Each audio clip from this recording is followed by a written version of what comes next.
வீட்லயே ரொம்ப டேஸ்டியா, சூப்பரா ரெஸ்டாரண்ட் ஸ்டைல்ல ஒரு சோயா மஞ்சூரியன். செம்மையா இருக்கும். ரெடி பண்ணி சாப்பிடலாம். எப்படி பண்ணலான்னு பார்க்கலாமா? இத பண்ணுறதுக்கு எவ்வளோ சோயா வேணுமோ அத எடுத்து, ஒரு 2 மினிட்ஸ் நல்லா கொதிக்கிற வாட்டர்ல போட்டு, அத அப்படியே தனியா எடுத்து, அதில இருக்கிற வாட்டர்ஸ் எல்லாம் நல்லா பிழிஞ்சு, அந்த சோயா மட்டும் இன்னொரு பவுலுக்கு ட்ரான்ஸ்ஃபர் பண்ணியிருக்கேன். அது கூட கொஞ்சம் இஞ்சி பூண்டு பேஸ்ட் தட்டி ஆட் பண்ணியிருக்கேன். காரத்துக்கும் லைட்டா கலருக்கு வந்து 2 spoon red chilli powder add பண்ணியிருப்பேன். கொஞ்சமா உப்பு.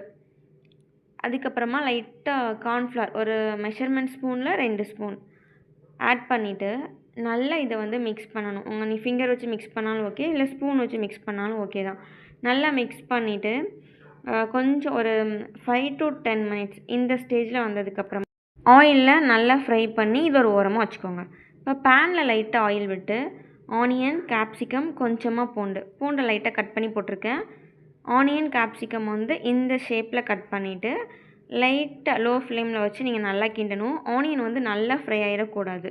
கொஞ்சமாக கலர் சேஞ்ச் ஆனதுக்கப்புறமா red chilli sauce 1 spoon, soya sauce, அதுக்கப்புறமா க்ரீன் சில்லி சாஸ் இதெல்லாம் சேர்த்து ஆட் பண்ணியிருக்கேன். இது கூட 1 ஸ்பூன் வந்துட்டு வினிகர் எல்லாத்தையும் சேர்த்துட்டு அப்படி நல்லா மிக்ஸ் பண்ணுறேன்.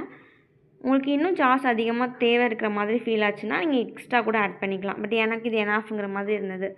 இதுக்கப்புறம் நல்லா ஃப்ரை பண்ணி வச்சுருந்தேன்ல இந்த மஞ்சூரியன், ஆக்சுவலாக சோயா, இதை அப்படியே உள்ளே ஆட் பண்ணிவிட்டு எனக்கு உப்பு ரொம்ப கம்மியாக இருக்கிற மாதிரி ஒரு ஃபீல் இருந்தது.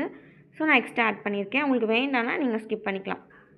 ஸோ இதை எல்லாத்தையும் சேர்த்து நல்லா மிக்ஸ் பண்ணணும். அந்த சாஸ் வந்து சோயாவோட நல்லா மிக்ஸ் ஆகணும். அந்த வரைக்கும் நம்ம வந்துட்டு ஒரு 1 மினிட்டாவது கைவிடாமல் நீங்கள் கிண்டி விட்டுட்டே இருக்க வேண்டியதான். ஸோ இது நல்லா ஒன்றோட ஒன்று மிக்ஸ் ஆனதுக்கப்புறமா ஒரு நிமிஷம் லோ ஃப்ளேமில் வச்சு அப்படியே குக் பண்ணுங்கள். கார்ன்ஃப்ளவரில் கொஞ்சம் 2 ஸ்பூன் கார்ன்ஃப்ளவர் மாவை கரைச்சி உள்ளே ஆட் பண்ணிக்கோங்க. இந்த டைமில் வந்து எனக்கு எக்ஸ்ட்ரா கொஞ்சம் சாஸ் ஆட் பண்ணணும் அப்படிங்கிற ஒரு ஃபீல் இருந்தது, அது காரத்துக்காக. ஸோ ரெட் சில்லி சாஸ் வந்து ஒரு 1/2 ஸ்பூன் நான் வந்து ஆட் பண்ணியிருந்தேன். பண்ணிவிட்டு நல்லா கிளறி விட்டுட்டு அப்படியே ஒரு பவுலுக்கு மாற்றி சாப்பிட்டிங்கன்னா சூப்பராக இருந்ததுங்க. செம்மையாக டேஸ்ட்டாக இருந்தது. ட்ரை பண்ணி பார்த்துட்டு எப்படி இருக்குன்னு சொல்லுங்கள்.